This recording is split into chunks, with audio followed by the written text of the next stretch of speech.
And welcome back to the Survive Scale Soar Podcast. I'm your host, Jeremy, and I've got an amazing guest on today that was referred to me actually from somebody that I know, Julie Traxler, and thank you for this connection.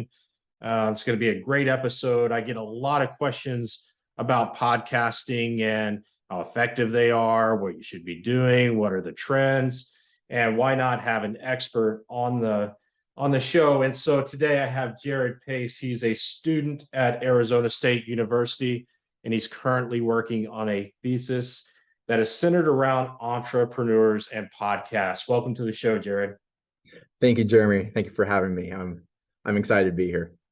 Yeah, no, I'm excited too. And we had some great conversation before this, and I know the information you're going to share today is really going to benefit those that are tuning in.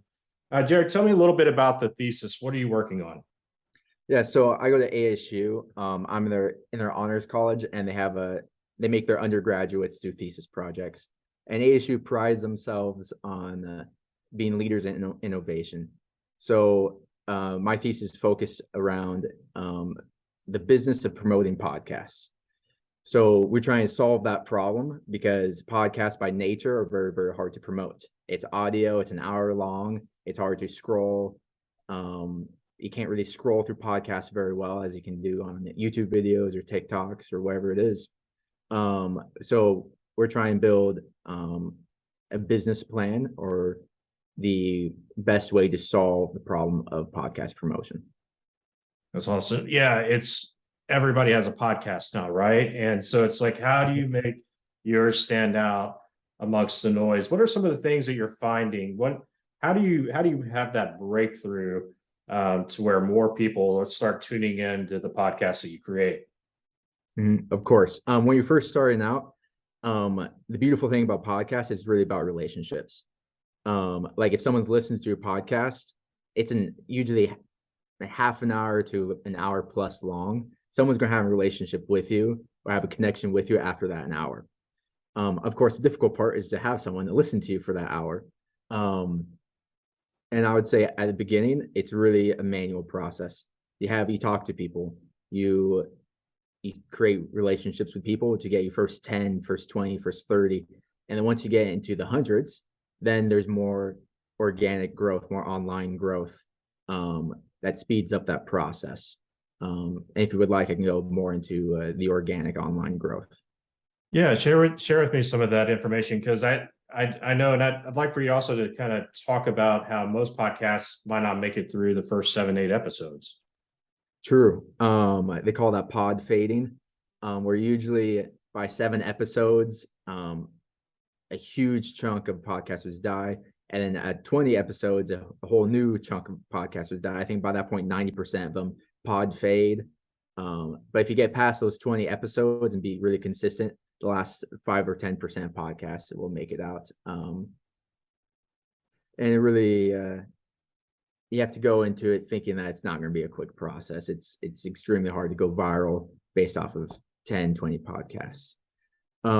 As for online growth, while my thesis and my project has been focusing more on the social media type of things, I've discovered that there's so much more than just posting on Instagram, posting on TikTok, posting on YouTube to really grow your podcast. That you have podcast SEO of all things. I thought that was only for Google, but there's depending on who you go off of, there's different sources on how people discover podcasts. For example, based on the website the podcast host, they says 40% of people when they're trying to discover new podcasts is they go to the podcast directory.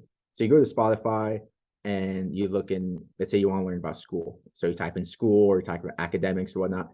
And if you don't have those keywords in your podcast episode or show, it's not going to show up. So you don't want, like, there might be huge podcasts that make cute little titles, or cute little episode descriptions, but you don't want that because most people don't have name recognition.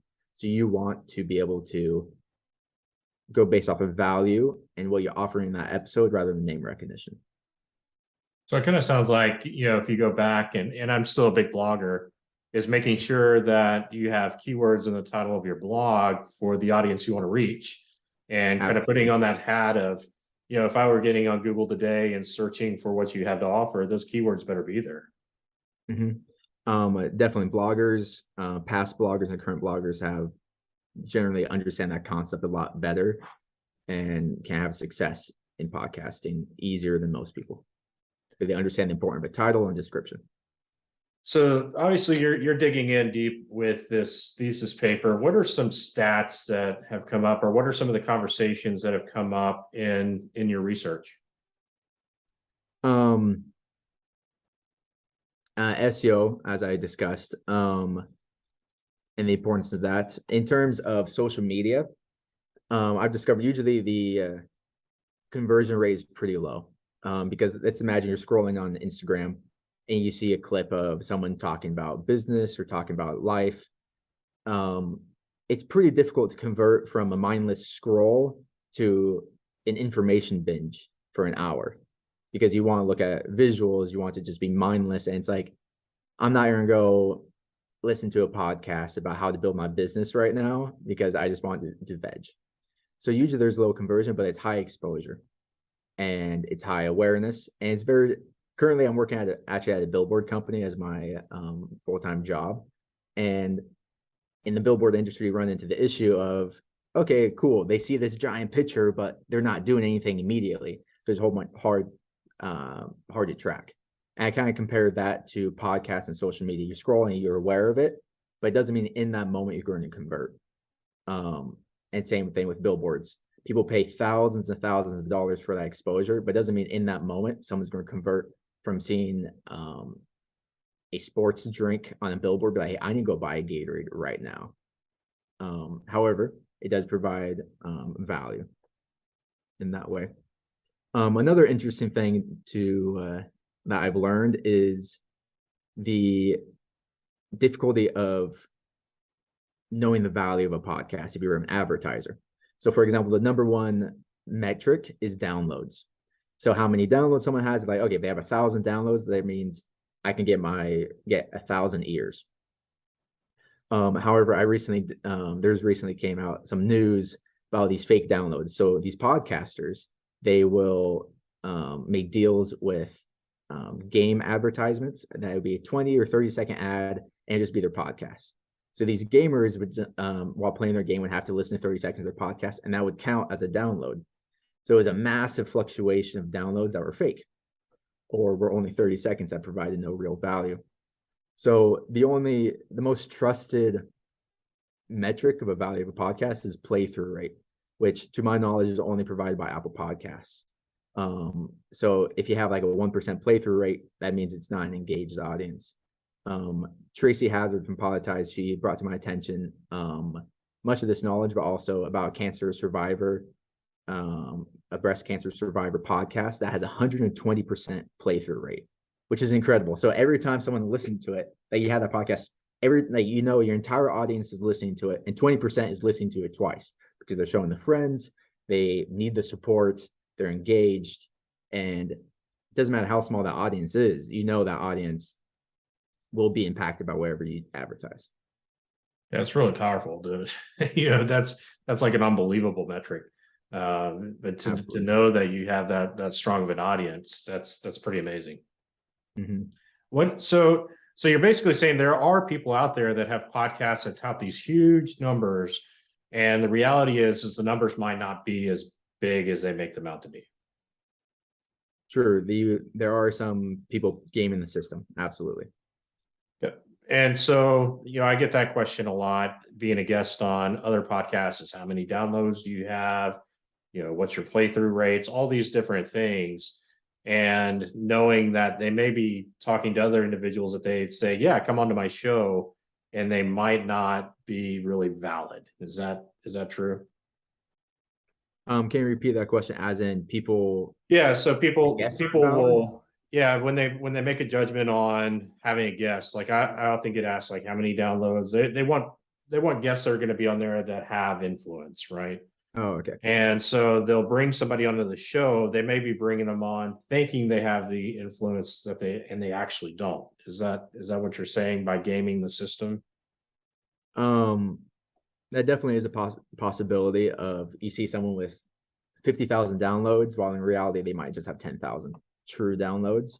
And that's definitely cheating the advertisers that pay a $50,000 download premium, or they go on your podcast and you're expecting, okay, I'm going to have this influx of new listeners, but you have a fifth of that. But ultimately, I think it's audience to audience, that if you listen to one of their podcasts and you know they provide genuine value to your audience, I think it's worth it. Which is content is king, the value add, I think, to your audience is more important than that influx. That they might still be a genuine good podcast and providing really good value, but they might not have the audience that you think they have. So I guess it's a case by case basis on how they fit your audience and your topic. Awesome. So there's probably people listening today that, maybe they're thinking about doing a podcast. What have you found in your research has been that common thread with entrepreneurs? What made them do the podcast? Why did they want that to be part of their business? A lot of people, as you mentioned, they saw the trend and they saw the value, and mostly business people will see it as a way to acquire new clients, or to build that existing relationship, or they have knowledge and would provide it. On the business side of things, it's almost always people that want to acquire new business or develop relationships, or provide knowledge. And there are definitely people that would do it for the fun, for the fun of it. I know one of my partners, he was interviewing a podcaster, and he did true crime, and he just did it for the love of true crime. And it was, and he was a person just living, I guess, was living alone, and wanted to just express to the world his passion and love for true crime, and wasn't trying to make any money from it. All he was trying to do is cut costs from the software. But primarily it's people to grow their business. Yeah, my wife probably listens to that podcast. Every time I turn around, she's listening to some sort of true crime podcast. So, or true crime has a huge following. Mm-hmm. Yep. And so, okay, so they do it because they see the trend, they know the value. Sometimes they might just do it because they enjoy it. Why shouldn't somebody do a podcast? I think with all things social media and communicating to other people, it's not a get rich quick scheme. It's not going to make you famous. And if it does, it's years down the line. I think it has to be at least enjoyable and at least some sort of passion or outside of the external reward. So pulling up some stats that we're talking about pod fading. I found the stats here, and it says 73% podcasters pod fade. So that I was mistaken earlier. It's episode 3, 11, and 24 are the big milestones for whatever reason. And once you get past 24 episodes, you are doing much better. And I know personally, like my girlfriend and I wanted to start a podcast together, and I can't imagine, I know she doesn't want to do it for a business. I am naturally inclined to do it for a business. So whatever it is, I'm going to do against all the rules of podcasts, is to not choose a niche, and we just talk about whatever we want, and we can have fun conversations and makes us talk. And if it's just fun, we can continue indefinitely.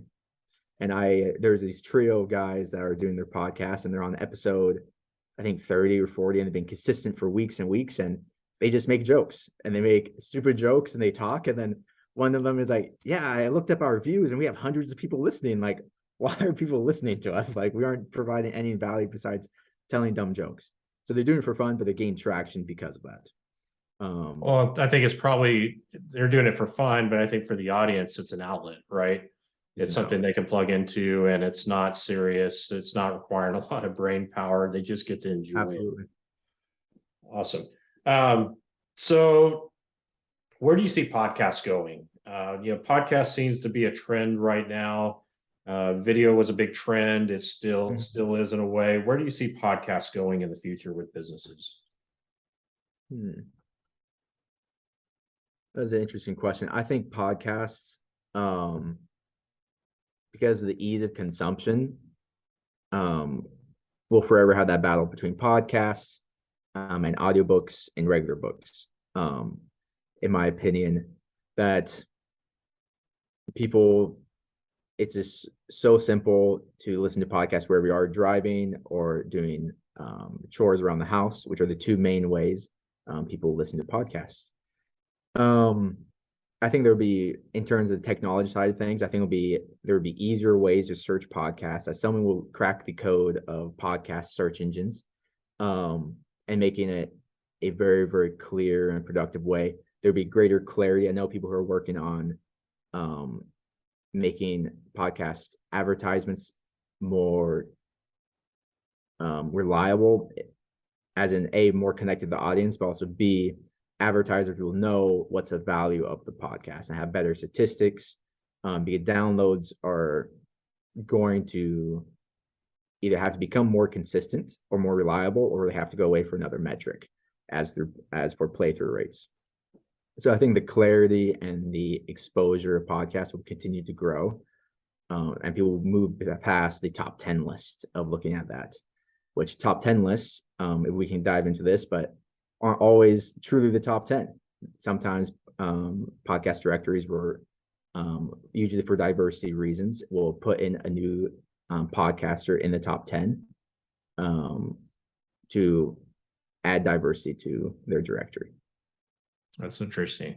So, yeah, I think it's kind of still the wild, wild west. And, I think in time, it'll be a lot more, there's going to be a lot more data and statistics to support decisions that are made by business owners using podcasts. And I even see that with Libsyn, is the company that I use to syndicate, is that their stats they're improving on them all the time, because there's not really they can't give the true stats. And so they're working on improving. And I think in time, there'll be more data there to make some better decisions. I think you're right about that. Absolutely. So the thesis, it's coming up. When does that due? When do you and your team have to get this thing submitted?